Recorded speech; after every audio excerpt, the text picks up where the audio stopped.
finishes off in style. A magnificent strike into the crowd. வணக்கம் நண்பர்களே, welcome to my channel cocktail furious. Welcome to my T20 world cup special. இந்த வருஷம் 2024 T20 world cup ஸ்பெஷலாக தான் இருக்க போகுது. இப்போ நம்ம பார்க்க போற வீடியோ எதை பத்தினா match 36 Pakistan versus Ireland at Florida. Match நடந்து முடிஞ்சிருச்சுங்க. இதுல பாகிஸ்தான் 3 விக்கெட் வித்தியாசத்துல வின் பண்ணிட்டாங்க. அண்ட் நிஜமாவே ஃபர்ஸ்ட் ஒரு விஷயத்த பேசி ஆகணும். புளோரிடால ஒரு வழியா மேட்ச் நடந்துருச்சு. ஏன்னா பயங்கரமான கிரிட்டிசிசம் ஃபேஸ் பண்ணியிருந்தாங்க ஐசிசி. ஏன்னா இப்படி ஒரு இடத்துல போய் ஈவெண்ட்டை வச்சிருக்கீங்க, ஒரு வேர்ல்டு ஈவெண்ட், அங்க பாத்தீங்கன்னா மழையா பெஞ்சிட்டு இருக்கு, ஒரு மேட்ச் கூட நடக்கலன்னு. நல்ல காலம் இந்த மேட்ச்ல கொஞ்சம் வெயில் இருந்தது. ஓரளவுக்கு பாத்தீங்கன்னா கிரவுண்ட் சிச்சுவேஷன், ஐ மீன் அந்த பிச்சா இருக்கட்டும் இல்ல ஓவரால் கிரவுண்ட் சிச்சுவேஷன்ஸ் இருக்கட்டும் பெட்டரா ஆயிடுச்சுன்னு தான் சொல்ல முடியும். So luckily we could witness at least one match புளோரிடால. அதுல பாகிஸ்தான் வின் பண்ணிட்டாங்க. இன்ஃபேக்ட் பாகிஸ்தான் கம்ஃபர்டபுளா வின் பண்ணிருக்கலாம். பட் அகைன் நம்ம சொல்ற மாதிரி சோஷியல் மீடியால சொல்ற மாதிரி பாகிஸ்தான் டூயிங் பாகிஸ்தான் திங்ஸ் தான் சொல்ல முடியும். ஸோ டாஸ் வின் பண்ணி போலிங் எடுத்தாரு பாபர் அசாம். அண்ட் அயர்லாந்து நல்லா 106 தாங்க அடிக்க முடிஞ்சது. அதுவே ஒரு மிகப்பெரிய struggle to be very honest. ஏன்னா பாகிஸ்தான் நியூ பால் போலர் சும்மா தெரிய விட்டாங்கன்னு தான் சொல்ல முடியும். இனிஷியலா நல்லா ஞாபகம் வச்சுக்கோங்க, 4 நாளா அந்த பிச்சு அண்டர் த கவர் தான் இருக்கு. ஸோ கண்டிப்பா அந்த மாய்ஸ்சர் பயங்கரமா இருக்கும். So toss was so important. முக்கியமான டாஸ் பாபர் வின் பண்ணாரு. ஏன்னா தோத்து இருந்தாருன்னா அவங்க போலிங் எடுத்திருந்தாலும் பாகிஸ்தான் பேட்ஸ்மேன்ஸ் ரொம்ப ஸ்ட்ரகிள் ஆயிருப்பாங்க. அண்ட் உங்களுக்கு தெரியும் பாகிஸ்தான் கிட்ட குவாலிட்டி அட்டாக் இருக்கு. ஷைன் அஃப்ரிடியும் அமீரும் பாம்பு விட்டாங்க. என்ன பண்றதுனே தெரியல அயர்லாந்து பேட்ஸ்மேன்ஸ்க்கு. லிட்டரலி அவங்களோட ஸ்விங் போலிங் அவங்களால விளையாட முடியல. ஒரு ஸ்டேஜ்ல பாத்தீங்கன்னா they were really struggling. 25 for 5, 32 for 6. But எனக்கு என்ன ஆச்சரியமா இருக்குன்னா இந்தியாவோட இதே மாதிரி தான் விளையாடுனாங்க. கொஞ்சம் டஃப் சிச்சுவேஷன் வந்தா கொஞ்சம் நின்று விளையாடணும்.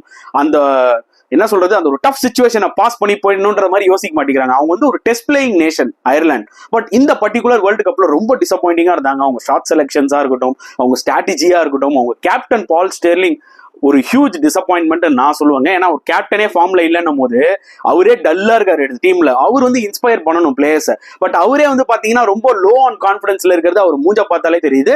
அதுதான் உன் டீமுக்கும் பரவ போகுது. எக்ஸாக்ட்லி அதுதான் நடந்துச்சு அயர்லாந்துக்கு. ஃபர்கட்டபிள் T20 வேர்ல்ட் கப்னு சொல்லலாம் அயர்லாந்துக்கு இந்த ரீசெண்ட் ஈவெண்ட்ஸை கம்பேர் பண்ணும்போது. And they were struggling 32 for 6. Pakistan சும்மா வச்சு செஞ்சுக்கிட்டு இருந்தாங்க. அந்த டைம்ல ஒரு முக்கியமான ஒரு 40 odd runs partnership from Delaney and mark Adair. And அதுக்கப்புறம் லாஸ்டா ஜோஷுவா லிட்டில் ஒரு 18 balls 22 அன்எக்ஸ்பெக்டட்ங்க இம்பார்ட்டண்டா விளாண்டாரு. அதனாலதான் 106 அவங்களால அடிக்க முடிஞ்சது. இல்லைன்னா ப்ராபப்ளி 85, 90 ஆல் அவுட் அவங்க. அண்ட் பாகிஸ்தான் போலிங் எடுத்துக்கிட்டோம்னா நான் சொல்ற மாதிரி அஃப்ரிடி தாறுமாறா போட்டு 3 விக்கெட் எடுத்தாரு.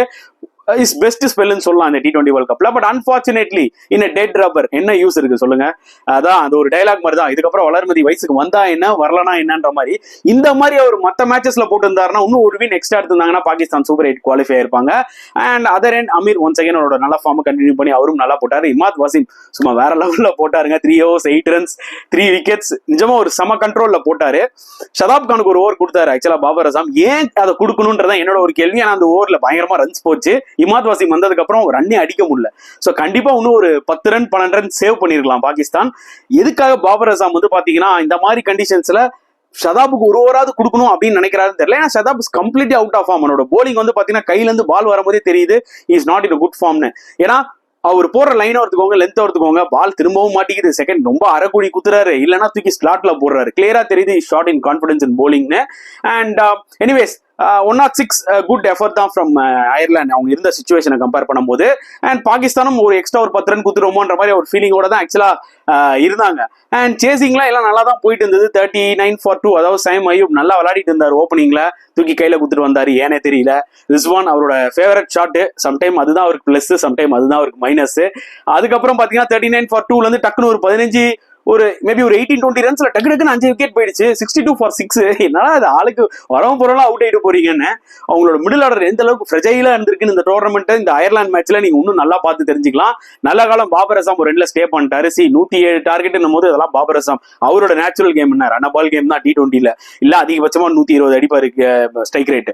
சோ அதுக்கேற்ற மாதிரி அவர் நின்ட்டார் அவரோட எக்ஸ்பீரியன்ஸை யூஸ் பண்ணி. அண்ட் நல்ல காலம் அவரும் அப்பாஸ் அஃப்ரிடிக்கு ஒரு ஆப்பர்ச்சுனிட்டி கிடைச்சது இந்த மேட்ச்ல. நஜீம் சாக் விளையாடினாரு. அவங்க 2 பேரும் சேர்ந்து ஒரு 32 runs பார்ட்னர்ஷிப். அது கொஞ்சம் குரூஷலா இருந்தது. அண்ட் லாஸ்டாவும் பாத்தீங்கன்னா பாபர் அசாம் சிங்கிள்ஸ் தான் விளையாடிட்டு இருந்தாரு. 12 balls 12 runsன்ற மாதிரி ஒரு சிச்சுவேஷன் அமைஞ்சது. அண்ட் ஷஹீன் அஃப்ரிடி பாத்தீங்கன்னா அந்த 18.4 18.5 2 பால் சும்மா மட்டைக்கு 2 பால்ல இல்ல சாரி ஒரு 6 ஒன்று அடிச்சாரு. அதுக்கப்புறம் ஒரு எட்ஜ் ஒன்று வாங்கும் பவர் ஸ்டீலிங் ஸ்லிப்ல கேட்ச் விட்டுருவாரு. அதுக்கப்புறம் இன்னொரு 6 அடிச்சு கேமை முடிச்சிருவாரு. ஸோ ரெண்டுமே தரமான ஹிட்னு தான் சொல்ல முடியும். இவரை முன்னாடி இறக்க வேண்டியதானப்பா, அதை விட்டு ஏன்பா இவரை பின்னாடி இறக்குறீங்க? ஷதாப் கான் இறங்கின இடத்துல ஷைன் அஃப்ரிடி விளாடலாம் போல இருக்கு. ஏன்னா அந்த அளவுக்கு வந்து லோவர் ஆர்டர்ல பயங்கரமா கான்ட்ரிபியூட் பண்றாரு பாகிஸ்தானுக்கு பேட்டிங்ல. எனிவே பாகிஸ்தான் வின் பண்ணிட்டாங்க 3 விக்கெட் வித்தியாசத்துல. ஏதோ ஒரு என்ன சொல்றது, ஒரு 2 விக்டரியோட போவாங்க. கனடாவை அடிச்சிட்டோம், ஒரு பக்கம் அயர்லாந்து அடிச்சிட்டோம் அப்படின்னு சொல்லிட்டு. ஸோ டெஃபினட்டா டிசப்பாயிண்டிங் கேம்பெயின் ஃபார் பாகிஸ்தான், அதுல டவுட்டே கிடையாது. நிறைய ரீவேம்ப் இருக்கும், நிறைய சேஞ்சஸ் இருக்கும்ன்ற மாதிரி தான் பேசுறாங்க. அதுக்கு நம்ம வெயிட் பண்ணி தான் பார்க்கணும். பட் அயர்லாந்து பொறுத்த வரைக்கும் நான் ஒன்ஸ் அகேன் நான் சொல்றேன், it is a forgettable T20 world cup. அவங்க மறந்தே ஆகணும். கண்டிப்பா அவங்களும் ஒரு ரீவேம்ப் போயே ஆகணும். ஓல்டு பிளேயர்ஸ் எல்லாம் ஏற கட்டிட்டு new set of players, new generation of players எல்லாம் எடுத்துட்டு வரணும் இந்த T20 ஃபார்மேட்லன்றது என்னோட ஒரு பாயிண்ட் ஆஃப் வியூ. கண்டிப்பா அவங்களும் யோசிப்பாங்க. ஸோ இந்த மேட்சை பத்தி நீங்க என்ன ஃபீல் பண்றீங்கன்றத கமெண்ட் செக்ஷன்ல போடுங்க. இந்த வீடியோ பிடிச்சிருந்தா லைக் பண்ணுங்க, ஷேர் பண்ணுங்க, முடிஞ்சா சப்ஸ்கிரைப் பண்ணுங்க. ஸோ நெக்ஸ்ட் வீடியோல பார்க்கலாம் ஃப்ரெண்ட்ஸ். Until then, bye.